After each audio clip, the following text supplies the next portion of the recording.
imepeanwa. Mwanzo, Mheshimiwa Rais, nilenge ujumbe wangu kwa jamii, Mama Mary na familia. Kwa niaba yangu, kwa niaba ya familia, nasema pole kabisa kwa kupoteza kipenzi chako na baba wa watoto wako. Tunasema pole ya kiroho kabisa. Mheshimiwa Rais, kabla sijasema kuhusu Chebukati, nipatie dakika 2-3 hivi nitambue wenzangu wa serikali ambao wako hapa. Nitaanza na CS wa Health. Tumtambue Mama Deborah Barasa, Waziri wa Afya. Pia ningependa kuwauliza PSS ambao wako hapa, Principal Secretaries pahali mlipo, niwatambue. Hapo kuna Raymond Omolo, PS ambaye anasimamia mambo ya usalama. Kule kuna Professor Edward Kisiangani ambaye anasimamia mambo ya mawasiliano. Alafu sijui kama kuna PS mwingine nimesahau ama hajajitokeza. Pia kuna wenzetu wa serikali, niliona DPP, mkuu wa mashtaka katika taifa letu, Bwana Renson Engonga. Nimtambue mkubwa wa Kenya Revenue Authority, Humphrey Watanga. Yeye ndio rais amepeana jukumu ya kukusanya ushuru katika Kenya nzima mpaka kule vitongojini. Alafu ningependa pia kutambua DIG, Deputy Inspector General Gilbert Masengeli. Yeye pia ni kijana wa hapa Trans Nzoia. Na yale mambo governor alikuwa akisema ya kuchunga usalama, ya kulinda mpaka zetu, huyo kijana wenu hapa ndio anasimamia.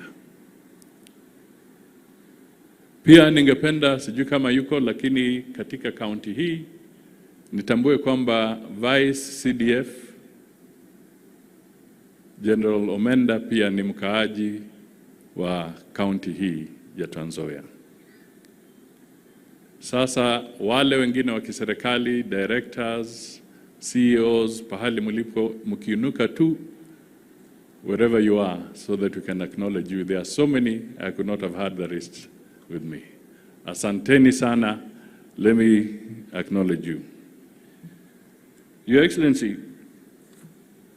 some jobs are no ordinary tasks. They are a calling.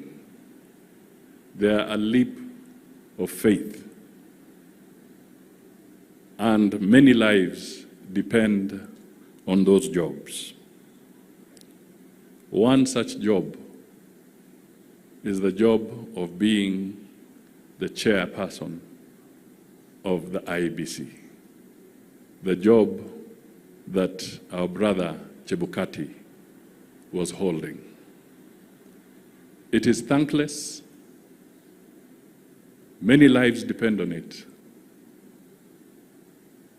And therefore, as we look at the process of renewing the IEBC, we must all be clear that the strength of an institution, or any institutions that we have in our government, in our country, the strength of those institutions depends on the people that lead those institutions. If Chebukati had not stood firm, as many speakers have said, if Chebukati had not stood firm, not once, but 3 times in a row, then this country would have gone into chaos. So if we are sitting here in peace today, let us thank that gentleman who lies there today.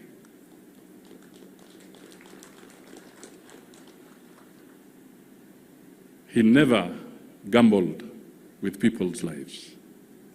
Hakucheza kamare na maisha ya watu.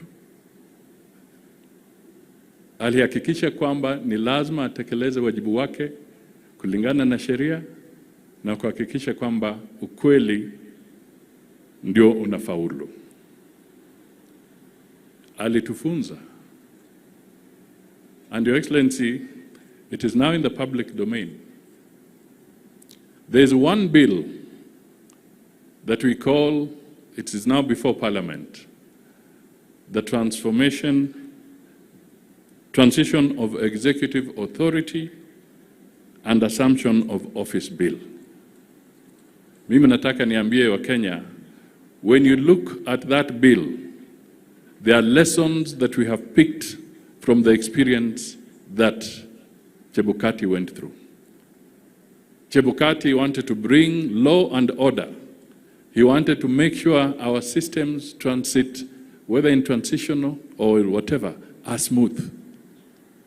From his experience, the way Moses Wetangula metaja, we were there, we witnessed him.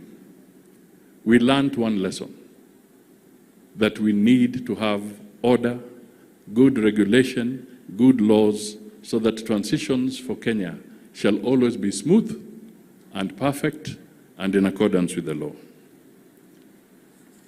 Mheshimiwa Rais, the legacy we can leave, na mimi nazungumza nikiwa hapa, na mimi najua I'm one of the people ambaye ni mzaliwa wa jamii ya Kiluya. Saa zingine I tease my brethren and my brothers. Nawaambia kwamba if there was a doubting Thomas kwa hiyo meza ya Yesu, I sometimes wonder if Thomas was the Luya.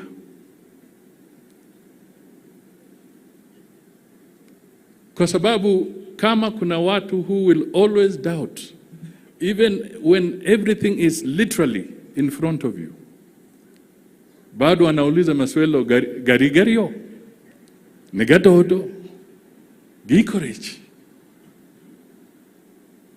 Let us change our attitude. Let us be united. Let us come together. Today we stand here very proud, Your Excellency, because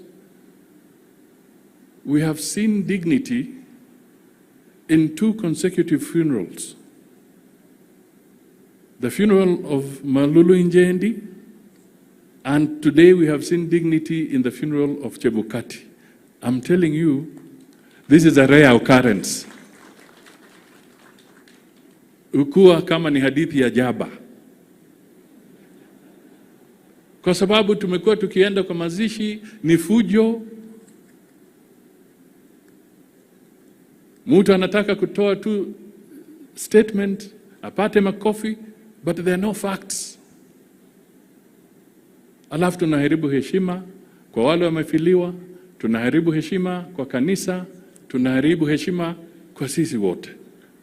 Leo, these 2 consecutive funerals na hii ya Chebukati, itufunze vana wefwe, tupeane heshima kwa wapendwi wetu. Let us be respectful to our people. Your Excellency, sitaki kuenda sana. Mimi ni mchezaji wa golf kama vile Chebukati alikuwa na kama vile watoto wake wako hapo. There's one thing they say, keep your eyes on the ball so that you don't miss it. Chebukati kept his eye on the ball, and the country is where it is. At the same time, I can tell you, ladies and gentlemen, that when we talk about devolution, and I support the governor here, Let us strengthen devolution. Let us make it even stronger. It is a good thing in our constitution. And I also want to admit and to let you know that in terms of resource allocation, the government of President Ruto has budgeted the highest ever for devolution. So we strengthen it, yes, but we must also encourage good governance in our counties, in our regions, in our parliaments, because governors are elected, MPs are elected, and I know wana pressure kutoka kwa mwananchi. Mjumbe anaulizwa umefanya nini? Governor anaulizwa umefanya nini? That is why there is this competition. But if we harmonize the pieces of legislation where they need to be harmonized, we shall overcome that challenge and all our systems will work. That is it. I don't want to say any more. Finally, Your Excellency, I didn't want to say it loudly, but the 19th hole is in a golf course is usually the bar. Baada wamecheza, wanaenda kukunywa kinywaji hapo kwa bar. But I want to also tell the people here, for the last 3 years, I have avoided the 19th hole. So, nataka niombe kwaya, tafadhali muwe tayari, so that because it's a funeral, tumkaribishe Mheshimiwa Rais na wimbo wa kwaya. I have no choice, ni nyinyi kuchagua.